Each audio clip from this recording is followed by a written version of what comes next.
"Excuse me, ma'am, are you really married?" The question caught Rachel off guard. "What do you mean?" she replied, puzzled. "I had hired a private investigator for a certain investigation," the person continued, their voice solemn. "From the report of that investigator, I heard an unexpected fact that left me unable to hide my shock. If my husband has been exploiting my frequent night shifts to have a sweet affair, I will never forgive him." Rachel, a nurse at a general hospital and a newlywed celebrating her first Christmas since marriage, reflected on her relationship with Daniel. They had met at a social gathering, bonded over their shared last name, and married after 4 years of dating. Daniel, 5 years her senior and a gentleman, worked as an area manager at a retail store, often traveling for business. With no children yet, Rachel took night shifts to earn extra income, enjoying more days off as a result. Their marriage, although relatively new, had been filled with trips and dates until Daniel's unexpected presence at home after one of Rachel's night shifts raised questions. "I'm home, huh? Daniel, you're not off today, are you?" Rachel asked as she walked through the door. Daniel, visibly uneasy, hesitated before responding. "Well, you see, I have a sudden business trip starting tomorrow. They gave me the day off today." Rachel felt a pang of disappointment at the news of Daniel's upcoming week-long trip. She had been looking forward to their rare consecutive holiday, hoping for a slow evening together. "If it's for work," she sighed, trying to mask her disappointment. With no other option, I shifted gears and decided to drive Daniel to the airport. The drive took about 2 hours, and his flight to the head office in New York was another 2 hours. After bidding Daniel farewell at the airport, a place I rarely visited, I took a leisurely stroll and had lunch at a nearby famous cafe before returning home. Exhausted, I collapsed on the sofa and noticed an unfamiliar envelope under the TV stand. It must have been something Daniel, who was supposed to be on a business trip, had left behind. Feeling a twinge of guilt, I opened the envelope and found an album filled with pictures of Daniel, an unknown woman, and a little girl, possibly around 5 years old, in front of a kindergarten classroom dressed in a school uniform. What on earth is this? My mind raced. Could Daniel be having an affair? And with a single mother? Unforgivable infidelity. The word echoed in my mind, prompting me to dial Daniel's office. I feigned casual conversation, subtly asking about his supposed trip. To my shock, they informed me that Daniel was on bereavement leave. Moreover, there were rarely any business trips from their branch to the head office. Confusion set in. Daniel had claimed he was away on business, but he was actually on bereavement leave. I hadn't heard anything about it. He had been lying to get time off work just to meet with the woman and child in those photos. That was the only conclusion I could draw. Determined, I began searching for a detective agency. After settling on one, I planned to visit the next day. Yet throughout it all, I couldn't shake the realization that Daniel had been deceiving me for the entire 4 years we'd been together, fabricating these supposed business trips. A profound emptiness washed over me. Perhaps from exhaustion, I eventually drifted off to sleep. When I woke, it was already 6 a.m. the next day. With an appointment set for 10 a.m. at the detective agency, I carefully packed the envelope I found into a larger bag to ensure it wouldn't crease. As the appointed time approached, I walked through the gates of the detective agency for the first time in my life. The words I had rehearsed flew out of my head the moment I opened the office door. Inside, I found a young detective, barely in his mid-20s, dressed casually like a college student. Seeing my surprise, he greeted me with a casual smile. "You think I'm an immature-looking detective, don't you?" he said, lightening the mood. "Oh no, I'm sorry," I replied quickly. This is my first time in a place like this. I'm a bit nervous."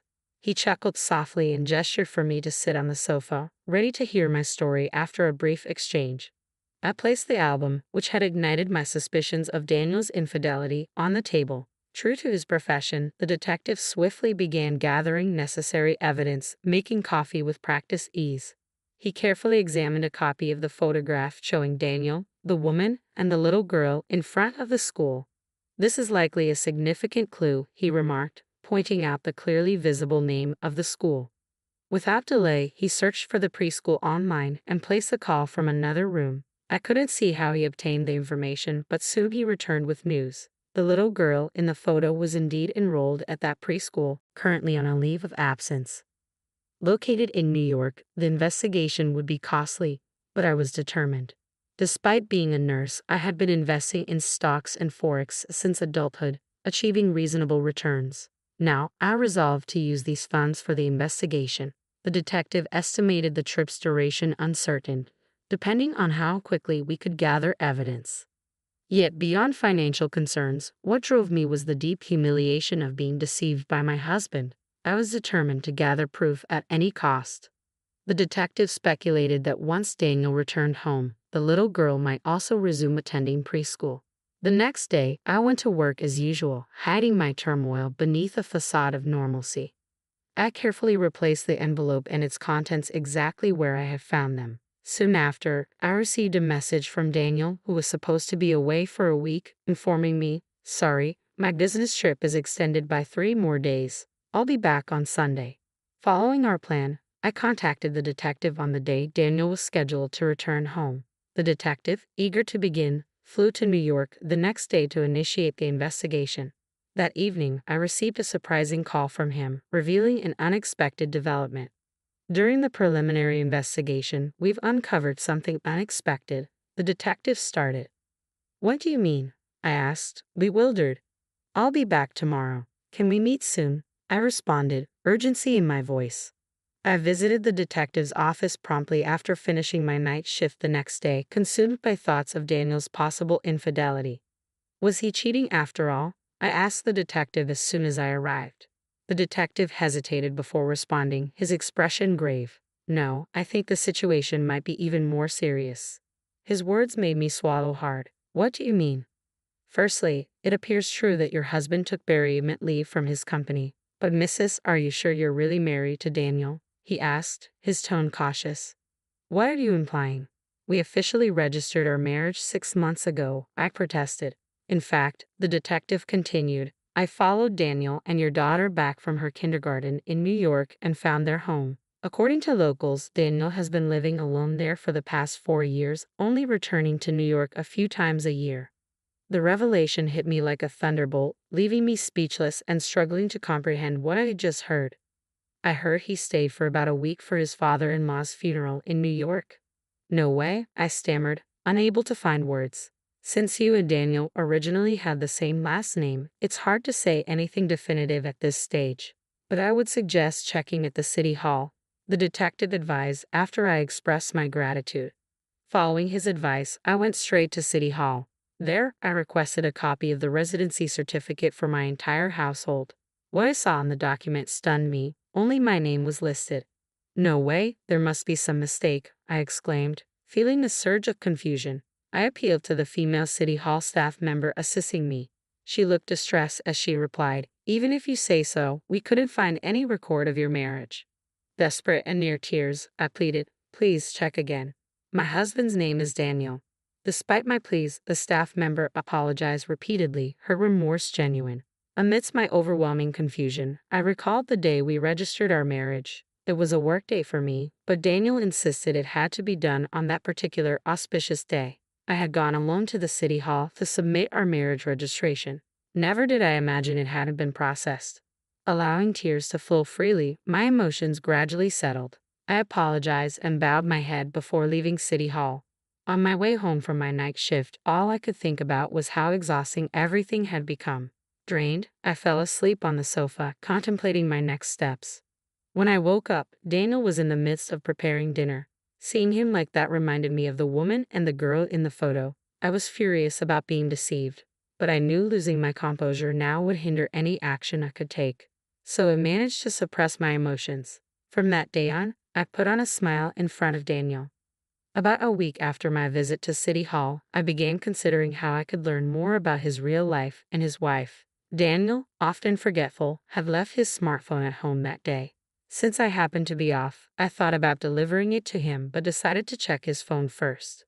Normally, snooping on someone else's phone isn't appropriate, but given my mental state, I felt I had no other choice. Daniel sometimes voiced his passcode aloud while unlocking his phone, so it was easy to access. Among his contacts, I found a woman labeled with a girl's picture, the same one he always talked about as an icon. Without hesitation, I called her. After 3 rings, a calm and elegant voice answered, Hello, who is this? Are you Mrs. Daniel Smith? I asked directly. The woman sounded puzzled but replied, Yes, I am. But who are you? I'm someone Daniel met during his work travels, I explained carefully. It's hard for me to say this, but we are living together now. So there really is a woman he's been visiting.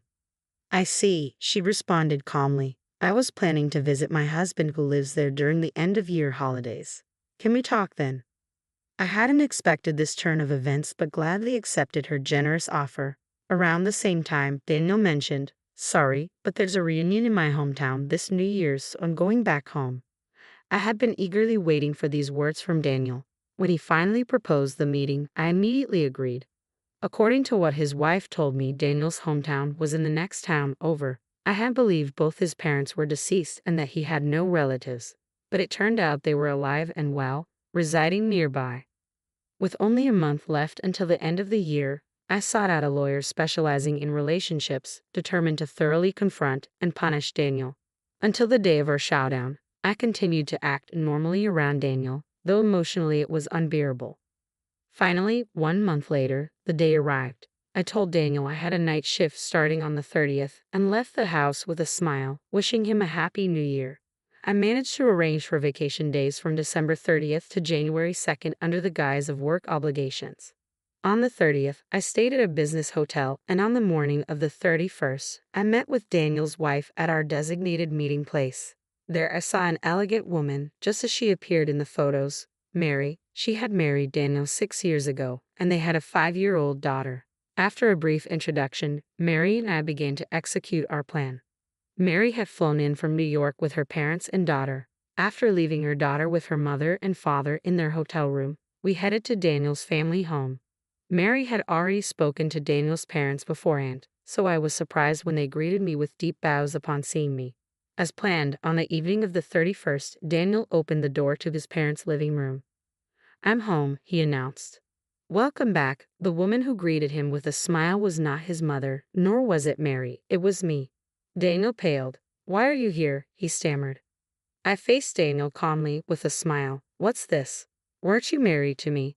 Daniel was stunned into silence. Before he could respond, Mary spoke up quietly. What's the meaning of this, Daniel? We just had a baby and needed help from our parents. I asked you to work away from home, but behind our backs, you've been leading a double life and having an affair. Mary's words hung in the air, delivered with such certainty that for a moment, I felt a chill run down my spine. I'm just glad we're on the same side now. I began, directing my anger at Daniel. Every time you said you were going on a business trip, you were actually meeting with your family. You were married. Why did you approach me? Did you think you could deceive me? This is marriage fraud, you scum. When I asked your company about your business trips, they said you hardly ever go on them. What were you thinking? You have such a beautiful wife and an adorable daughter at home. I was such a fool to believe your lies. Confronted by both of us, Daniel's smirk suddenly broke into laughter. I wonder how I was found out, he mocked. Living a double life was fun, especially with Rachel working nights. It was easy to deceive you because we have the same last name, and you were mostly working nights. Upon hearing these callous words, Daniel's mother, who couldn't believe her son's deceit, gave him a punch in the face. I looked at Daniel sternly and continued, Besides me, you had 3 other lovers, didn't you? I thrust the incriminating photos at him.